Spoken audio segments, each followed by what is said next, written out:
Hey everyone, Milton Bench here. I'm here for another film introduction. And the film I picked is Aliens, the sequel of Ridley Scott's sci-fi masterpiece released in 1986, and it was directed by James Cameron. Was really coming out hot thanks to the Terminator. So making a sequel seems impossible. I mean, it's not impossible. It's kind of hard, especially if you make a sequel just as good as the original. But Aliens really broke the rules about the idea of a sequel being inferior or just generic. But so Aliens is not any of that. So Ridley Scott created a masterpiece in 1979. So we didn't come back to direct the sequel of Alien. So producer David Giler, have seen James Cameron's work, and you've seen the success of the Terminator. So we really felt that James Cameron would initially write the sequel, but he ended up directing it. So Cameron had great ambitions. He wanted a bigger budget. He wanted costume leading lady, which is Sigourney Weaver, and control of the production.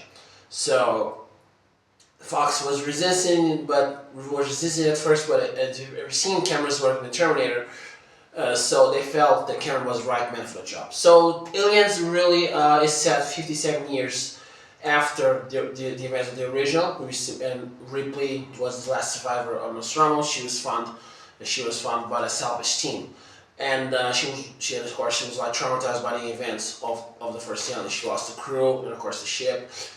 All thanks to the Xenomorph. So she teams up with a group of colonial marines to return to the alien planet to investigate the disappearance of some people. But they come face to face with an army of Xenomorphs, and of course it's the Alien Queen. So Aliens is a really great film on its own, and although it was a bit different from the first one, while the first one is a horror film in space, very dark, very suspenseful, very claustrophobic. Aliens is sort of a war film in space, and that's what Cameron wanted to do. He wanted to make a war film in space. It's well paced. The action is intense and ferocious. As sort of humor, all thanks to Bill Paxton, as Hudson, and also the emotional core is there. I think Sigourney Weaver delivers a really great performance in this film. I mean, of course, she's iconic. She's already iconic as Ripley, but this one she's really nailed the park with a wonderful performance that earned her the Academy Award nomination for Best Actress. Too bad she didn't win. Aliens, I watched it right at the same time as Alien, and although I love Alien so much, I have a soft spot for this one. This is one of the greatest sci-fi films ever.